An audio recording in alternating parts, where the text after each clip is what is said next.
ময়নাগুড়ির ধর্মপুর এলাকায় এক সিভিক ভলেন্টিয়ারের বিরুদ্ধে গৃহবধূর সঙ্গে বিয়ের প্রতিশ্রুতি দিয়ে শারীরিক সম্পর্কের অভিযোগ উঠেছে। অভিযুক্ত মিঠু অধিকারীর বিরুদ্ধে গৃহবধূ শেফালী বসাক থানায় অভিযোগ দায়ের করেন। তবে পুলিশ কোনো ব্যবস্থা না নেওয়ায় তিনি পুলিশের সুপারের দ্বারস্থ হন।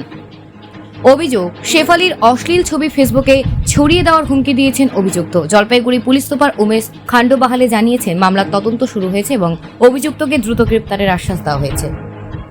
আপনার নাম? শেফালী বসাক। কি হয়েছে? আপনি বারবার কেন এসপি অফিসে আসছেন? এবার আমি ঘটনাটা কি হয়েছিল? আমি থানায় যে ব্যাপারে যাকে নিয়ে এফআইআর করি আর কি, তাকে নিয়ে অভিযোগ করছি। হ্যাঁ, মিঠু অধিকারী, সে একজন সিভিক ভলেন্টিয়ার। হ্যাঁ, তো সে আমাকে মিথ্যে প্রতিশ্রুতি দেয় বিয়ে দিয়ে, আমার সাথে শারীরিক সম্পর্ক করে আর কি। আমার হাজবেন্ড তো বাড়িতে থাকে না, এবার এখানে থাকে দিন বাজারে সবজির ব্যবসা করে, দোকান করে। তো এবার আমার হাজবেন্ড না থাকাতে সে আমার বাড়ি গিয়ে আমাকে হুমকি দেয়, আমার সাথে শারীরিক সম্পর্ক করে। এবার আমার হাজবেন্ড যখন এই ব্যাপারগুলো জানতে পারে 4-5 তারিখে, জানার পর তার বাড়িতে জানানোর পরে তার বাড়ি থেকে আবার উল্টো আমাদের বাড়িতে লোক আসে, তার মিঠুর শ্বশুর আর মিঠুর বাবা আর কি। আসার পরে বাড়িতে এসে হুমকি দেয় যে আমার হাজবেন্ডকে যেখানে পাবে সেখানেই মেরে দিবে। আর আমি আমার ছেলেকে নিয়ে যখন স্কুলে যাই আর কি, সেখানে গিয়ে হুমকি দেয় মারার।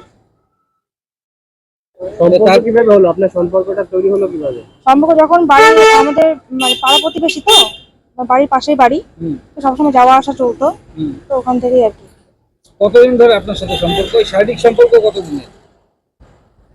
এই 1.5 বছর। 1.5 বছর ধরে শারীরিক সম্পর্ক। আপনি তো একজন বিবাহিত, তো আপনি জানেন না এটা কাজটা ঠিক না? হ্যাঁ, জানতাম, যার জন্য আমি তাকে অনেকবার বোঝানোর চেষ্টা করি। তার নাম্বার অনেক জায়গা থেকে ব্লক করি, ফোন থেকে, কল থেকে আর কি, হোয়াটসঅ্যাপ থেকে, সব জায়গা থেকে ব্লক করার পর তারপর আমার বাড়িতে আসার পর হুমকি দেয় যে সে সুসাইড করবে, তার দায়ী আমাকে করবে আর কি, এরকম বলে। তারপর সে আমাকে এরপর বলছে, আবার আমি তারপরেও অনেকবার ব্লক করি, সম্পর্ক না রাখতে চাই না। তারপর আবার হুমকি দেয় বাড়ি এসে, যেহেতু বাড়ির পাশাপাশি। তারপরে আবার বাড়ি এসে আমাকে একটা চিঠিও দেয়, সেটাও আছে আমার কাছে। কি লেখা ছিল চিঠিতে?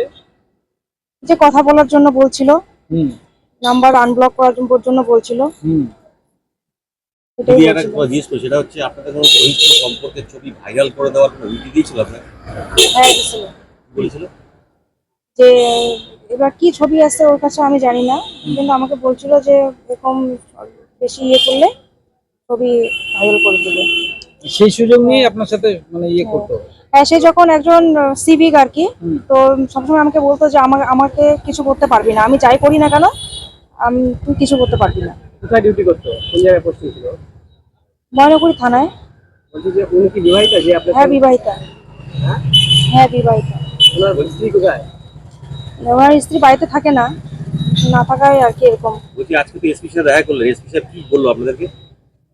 এসপি সাহেবের কাছে তো এর আগেও আসছিলাম, তারপরে কোনো স্টেপ নেওয়া হয়নি, সে এখনো ঘুরে বেড়াচ্ছে। এবার আজকে যার জন্য আসা, তো স্যারকে বললাম যে